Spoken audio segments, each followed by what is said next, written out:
Assalamualaikum warahmatullahi wabarakatuh. Alhamdulillahirabbil alamin wassalatu wassalamu ala asyrofil anbiya'i wal mursalin sayyidina Muhammadin wa ala alihi wa ashabihi ajmain amma ba'du. Marhaban ya Ramadan, marhaban ya syahrul Quran. Kaum muslimah yang dirahmati oleh Allah Subhanahu wa taala, kita ketahui bersama bahwa Al-Qur'an adalah kalamullah.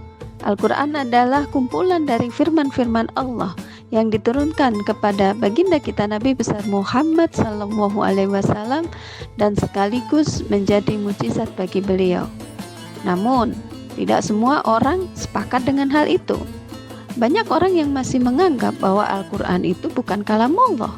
Al-Quran itu adalah karangan orang Arab. Kenapa? Karena orang Arab dalam keseharian mereka berbahasa Arab, sedangkan Al-Quran juga berbahasa Arab. Maka mereka menyamakan bahwa Al-Quran itu adalah karangan dari orang-orang Arab. Hal ini ditantang oleh Allah Subhanahu wa taala di dalam surat Yunus ayat 38. A'udzubillahi minasyaitonirrajim. Bismillahirrahmanirrahim. Qul fa'tu bisuratim mithlihi. Katakanlah, datangkanlah dengan satu surat yang sama dengan Al-Quran. Ketika mereka mengatakan bahwa Al-Quran itu berasal dari orang Arab, karangan orang Arab, maka Allah menantang untuk membuat yang sama, yang serupa dengan Al-Quran, hanya satu surat. Tetapi mereka tidak bisa membuat yang sama.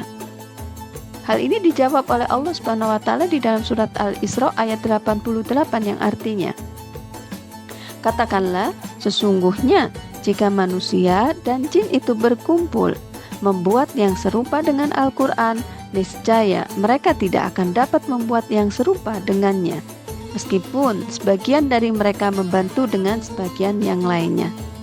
Dari sinilah sudah jelas bahwa Al-Quran itu bukan dari orang-orang Arab. Kemudian mereka juga menganggap yang lain bahwa Al-Quran itu adalah karangan Nabi Muhammad SAW. Karena Rasulullah SAW adalah orang Arab, berbahasa Arab, sehingga mereka menganggap bahwa Al-Quran itu karangan Rasulullah. Hal ini sungguh sangat bisa dibantah sekali.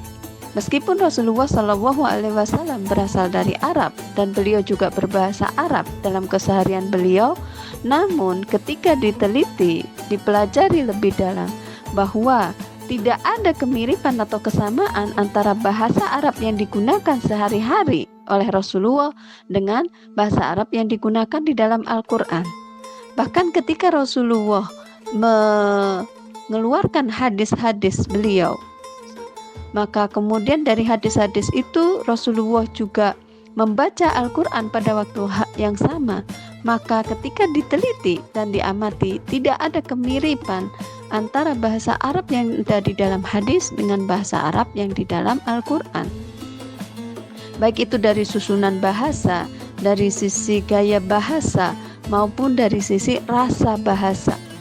Sehingga di sini dikatakan bahwa Al-Quran itu bukan karangan dari Nabi Muhammad SAW. Kemudian yang terakhir, Al-Quran itu adalah kalamullah, dan ini adalah satu yang pasti. Ketika Allah menyebutkan di dalam surat Al-Qadar ayat pertama, A'udzubillahi minasyaitonirrajim, Bismillahirrahmanirrahim, Inna anzalnahu fi lailatul qadar. Sesungguhnya kami telah turunkan Al-Quran pada malam Lailatul Qadar. Nah, yang dimaksud kami di sini adalah Allah Subhanahu wa taala. Sehingga sudah jelas dan pasti bahwa Al-Quran itu adalah kalam Allah. Kaum muslimah yang dirahmati oleh Allah Subhanahu wa taala. Allah Subhanahu wa taala ketika menciptakan manusia itu dilengkapi dengan adanya kebutuhan hidup atau hajatul ulawiyah dan juga naluri. Nah, kebutuhan hidup di sini diantaranya makan, minum, dan lain-lain sebagainya. Nah, kebutuhan hidup dan juga naluri ini butuh pemenuhan. Nah, sementara ketika manusia memenuhi, manusia membutuhkan peraturan.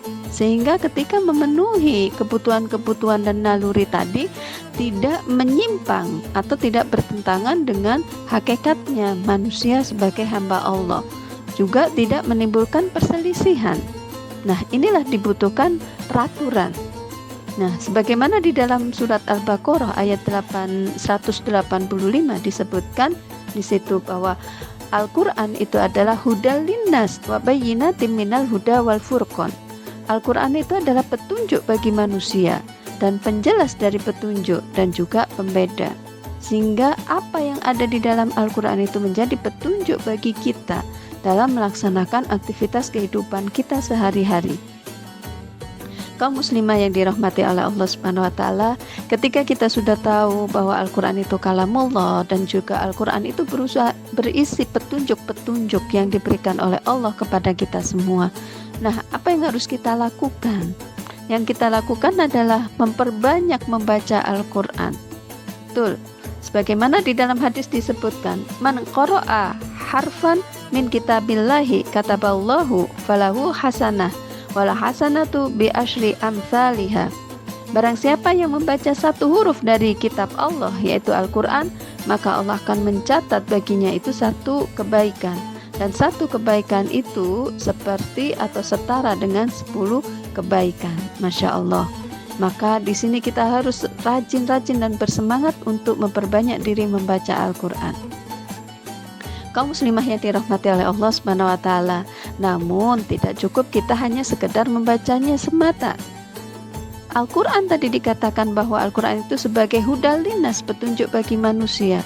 Di mana di dalam Al-Qur'an itu memberikan banyak solusi terhadap permasalahan-permasalahan yang terjadi.